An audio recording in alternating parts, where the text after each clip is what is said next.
on College Boulevard and seen a canine unit go by, and I was like, "Oh fuck!" And you're like, "What?" I'm like, "Don't worry about it, man." Like I was just like, "This is it. This is it. I'm gonna fucking lose the house for my roommates." Like I had fucked up so bad, and it was, oh dude, it was bad, man. And yesterday was just like the longest day of my life. I just wanted to sleep. It was bad. Well, I had a day like that too, where I had acquired a large amount from Northern California, and it was like told to go make butter and make treats or whatever. So I went and made butter and made a batch of cookies or brownies or something, and then it was one of those delayed ones where it didn't really hit you, and you went to bed thinking like, "Oh, what a failure!" Like, and then I had to get up and I had to coach I coached every class at the gym that day at Counterculture from 5 a.m. until 6:30 on a Friday, and all I did in between classes was sleep on the purple mats, and it was one of those things where I just could not shake it. You know, it's like there's definitely a THC hangover effect for sure, and it was a rough day. But I remember when I got home, Damon was wrapped in the blanket on the couch, just hadn't moved all day. Yeah, I was like, I was so jealous. He's got horror stories about that, man. I was so jealous. It's all I wanted to do. Yeah. But the only other real bad one that I had was, not last summer, the summer before, 2015. I flew home for a wedding, I think, and I ate one of Harry's cookies right as I was walking down like the ramp to get onto the plane, and by the time we were buckled up and strapped in and getting ready to take off, like the whole plane just went purple. Like nothing. I mean, everything was just purple. It had a purple hue to it. I closed my eyes, everything was purple, and I could feel like the cold sweat beads running down my forehead. And I just closed my eyes and was trying to breathe in between laughing at myself, just knowing that I'd done it to myself again. It was a rough 90 minutes, but you get through it. Yeah. Well, I would not have got through that if that was not for you, man. I don't know what would have happened, what road I would have ended up on. But I was just so happy that you picked up the phone, man. And I was going through the list, and I was telling Gucci when I was talking to him yesterday, I was going through the list, and I saw his name before you, and there was something in my head that was just like, dude, R's so far down, it's going to take you forever to get to R. Just call Gucci. And then there was just something else in me. It was like, you need to call your brother right fucking now. Like, this is life or death. You need to fucking get this done, dude. They're coming for your soul. Like, I'm hearing Iboga music. I'm hearing the fucking shaman screaming at me. Like, you need to, this is a fucking test, dude. And I passed. The real question is have you smoked weed since that dab? I smoked last night. I'm done, dude. I'm done. No, but listen, weed's one of those things that lets you know when you're not using it right. And fucking that's what I got on Saturday. Like, stop abusing me. Stop, like, you guys always used to say to me, you only can get so high. You don't need to be high all day. And in order to be productive and whatever, some people can get away with it.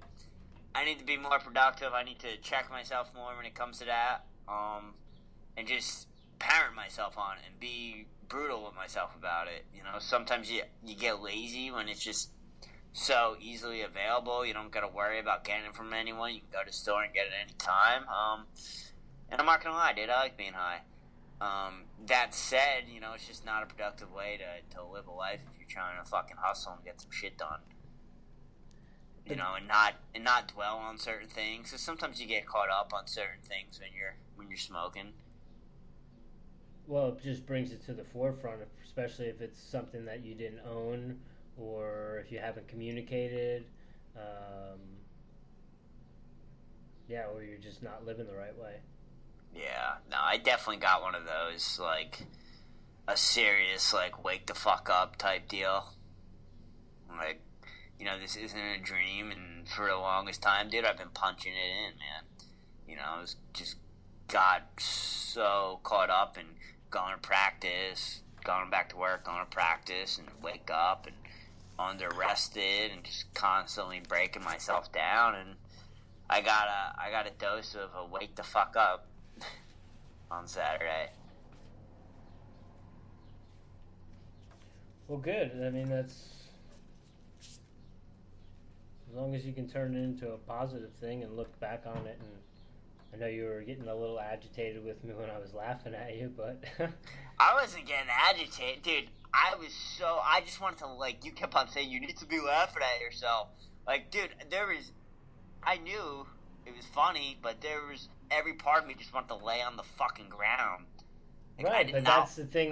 That's another thing that you have to laugh at. That you're a fucking grown ass 30-year-old man, and you fucking all you want to do is lay in the fetal position on the floor in your bedroom because you fucking did yourself in. Yep.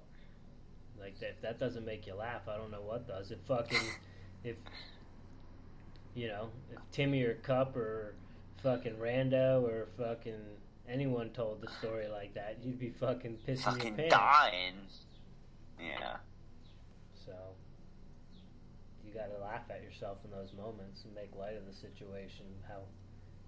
How fucking scared you are when you know nothing is really gonna happen.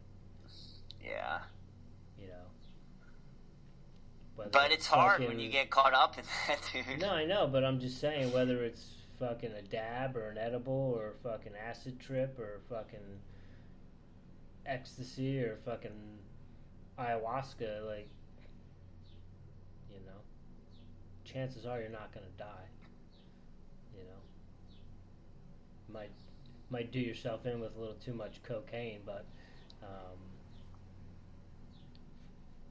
you might fucking go a little crazy from too much LSD, but everything that's going on is just made up in your head. Pretty much. You've got to learn, be able to address that in the moment and fucking turn that situation around. I used to get so fucking angry at people, like when they tell you, like, you're choosing to be depressed, or you're choosing not to be happy, and it's tough to say that to people when they're in that position and they don't know how to, like, make that choice, but now that I know how to make that choice, it's a lot easier to catch yourself in those moments, and whether it is you're too deep in your own head because you fucking went too deep, or you're just having a bad day for whatever reason, bad interaction, you're letting it ruin your day. Like, you got to choose to fucking turn that around, catch yourself, laugh at yourself, breathe a little bit, walk back to your car, get a fucking Mountain Dew and a fucking blue e-cigarette, fucking get your mind turned back around. Dude, just go get a coffee and fucking soda, dude. I don't like soda, bro. Bro, you need bubbles and you need sugar. Dude, I got my sugar. I stopped at the yogurt store. I got fucking some froyo, and I was craving like a big bowl of Fruity Pebbles, but I didn't want to buy a box of cereal. But they had Fruity Pebble toppings, so I threw that shit on there. Did you get Moji? Oh, of course. I got it was like this peanut butter toffee, and then like yogurt, and then I forget the other. I got 2 different flavors, and then I got Moji and whatchamacallit, Fruity Pebbles. Nice. Yeah. Was that? But yeah, huh? Was that a pink berry? No, I think it's called Yogurtland. It's like right by the house, over by that Mike Subs on Oceanside Boulevard. Yeah, it was just, I don't know, dude. I'm a big proponent in resets, and that was a reset. That was a reset, dude. That was like you're thinking about the wrong things, you're dwelling about the wrong things, you're not doing the right things, and you're fucking harping on yourself too much about doing everything. You either do it or you don't. Like, being down on yourself about shit, that shit just builds up, man, and that comes out. You can't, I don't know. Moral of the story, dude, you gotta live in your fucking wheelhouse. You can't fucking be overreaching, man. But you already knew that.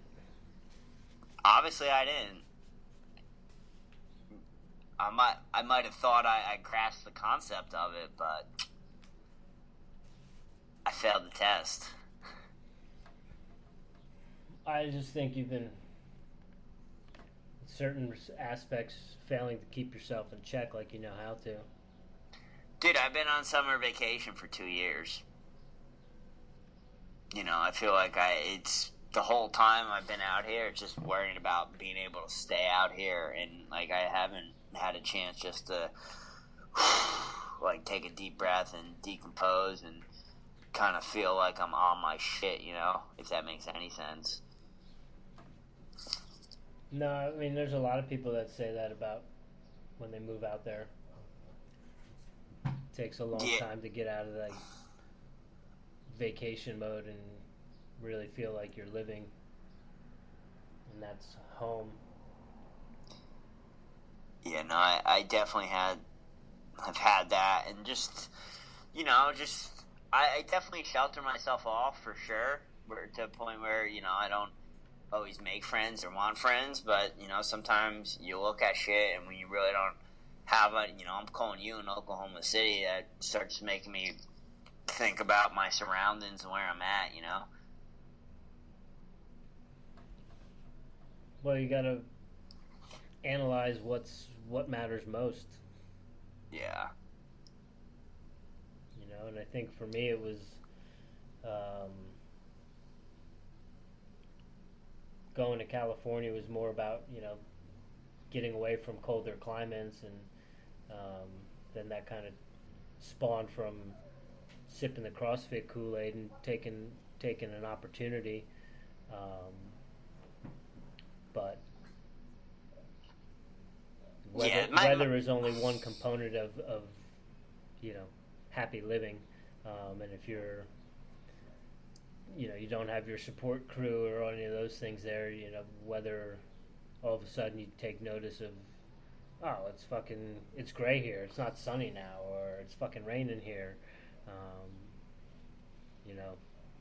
where you just, I don't even know what I'm trying to say here. Well, I think my biggest reason for coming out here was just to get the fuck out of New Jersey, Well, yeah, that too. That's a big component of it, I think, is getting a new experience and not doing what everyone else around you is doing. Yeah, and I just,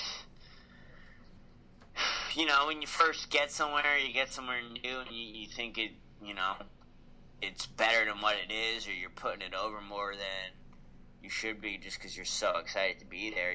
When all the glitz and the glamour and all that new shine on that new toy goes away, and you start seeing shit for what it really is, and then stuff starts to set in, and you're high as fuck, and you start thinking about stuff. You realize some stuff. Yeah, lots of stuff. Fucking abrupt phone call on Saturday afternoon, Saturday evening for me. Hey, who would have thought we would have went for 2 walks this weekend? I know, it was a good one. Yeah, you're the black olives in my vegetable tray at the offshore. Oh man, that was cracking me up. Ha! Oh man. Well, that was our